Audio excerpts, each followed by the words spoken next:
learning target for today is I can learn about cityscapes and create my own collage of a cityscape. I'll know I've succeeded when my cityscape includes buildings and details using a variety of shapes. What is a cityscape? A cityscape is a representation of the physical elements in a city. In other words, it's a faraway view of a city or of buildings. We only see the big buildings and larger parts, not the details. Kind of like when you draw a landscape. In a landscape, you don't see each blade of grass and each little flower, but you might see the green hills or some floral bushes that are a certain color. A cityscape is a landscape, but in an urban setting. For this project, you are going to need something that came home in your supply pickup.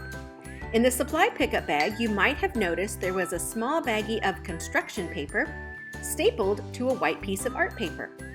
You're definitely going to need that. You will also need scissors, glue, and then something to draw with, like crayons, markers, or colored pencils. To begin, make sure you have colors of some sort to use. It could be markers, colored pencils, or crayons. I'm going to use the colored pencils, and Mayel is going to work with the markers. She has an idea to get them wet at the end to create a different effect, kind of like we did with some other projects. All right, our whole goal is to create a colorful backdrop for our city. That can look any way you want. There is no rule about how you do it. You can make it whimsical, which means it's not realistic. You can make it very realistic. You could make a sunset or a sunrise. I've decided I'm going to do a whole bunch of swirls, and I'm going to use mostly warm colors. As you can see, Mayel's doing a different background. It's really up to you. In one of the earlier pictures that you saw, I did swirls again, but I actually did the swirls with marker and then I used crayon on top. It's up to you. If you have watercolors at home, it would be a great time to watercolor your background. That would look fabulous as well. The paper that I sent home for you to use for this project should hold the watercolor okay, as long as you don't drench it. All right, I'm going to fast forward us working on our backgrounds, but basically you get the idea. Create a colorful background any way you choose.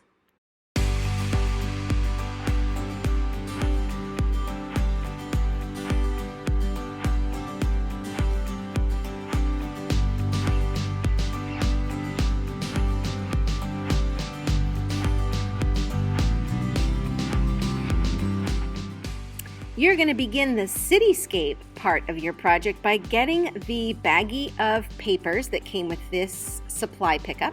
You're going to also need scissors and glue. Any kind of glue will work, so don't worry if it's not a glue stick. Open up your baggie and pull out the papers. You're going to set the colorful pieces of paper aside. Now, everybody's colorful pieces of paper look a little bit different because some of them are very small scraps, some of them are a little bit bigger. It really doesn't matter. You're going to be able to use them however you would like.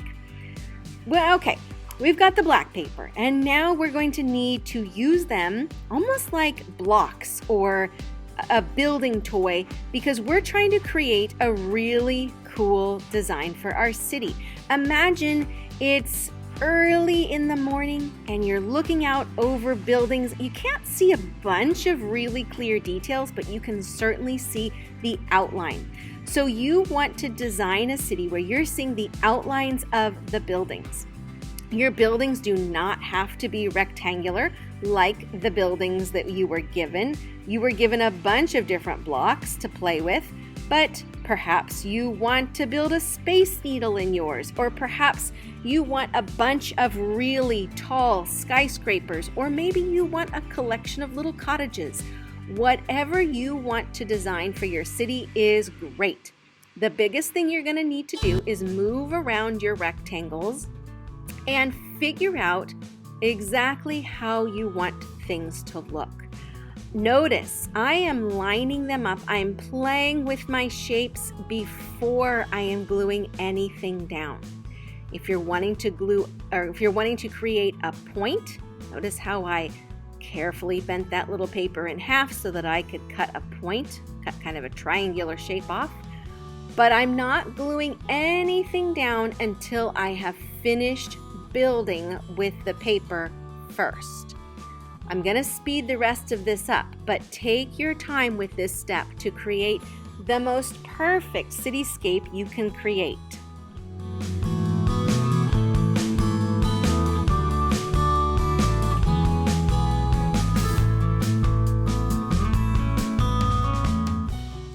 All right, here we have an example of a cityscape. I'm only seeing the outlines. I'm not seeing any details yet.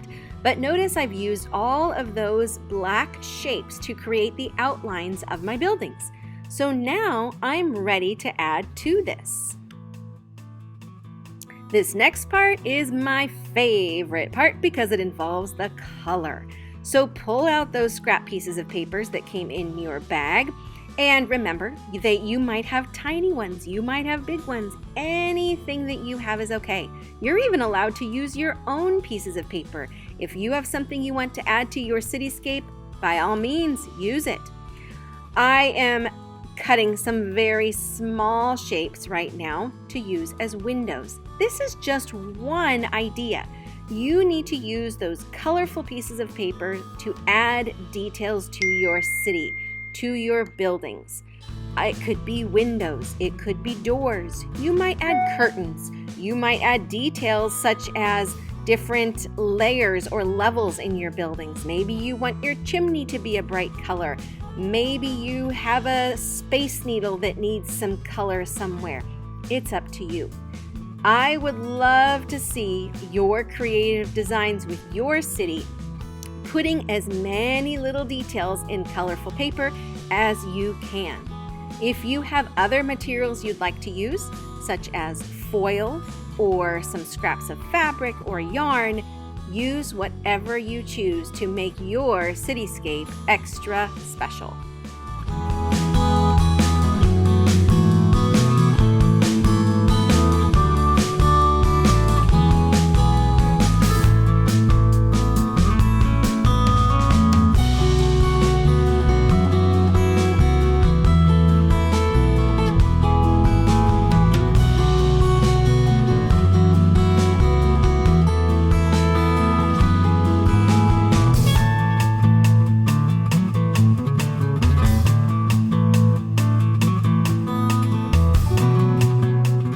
All right, start building and show me what you create on Google Classroom or Seesaw.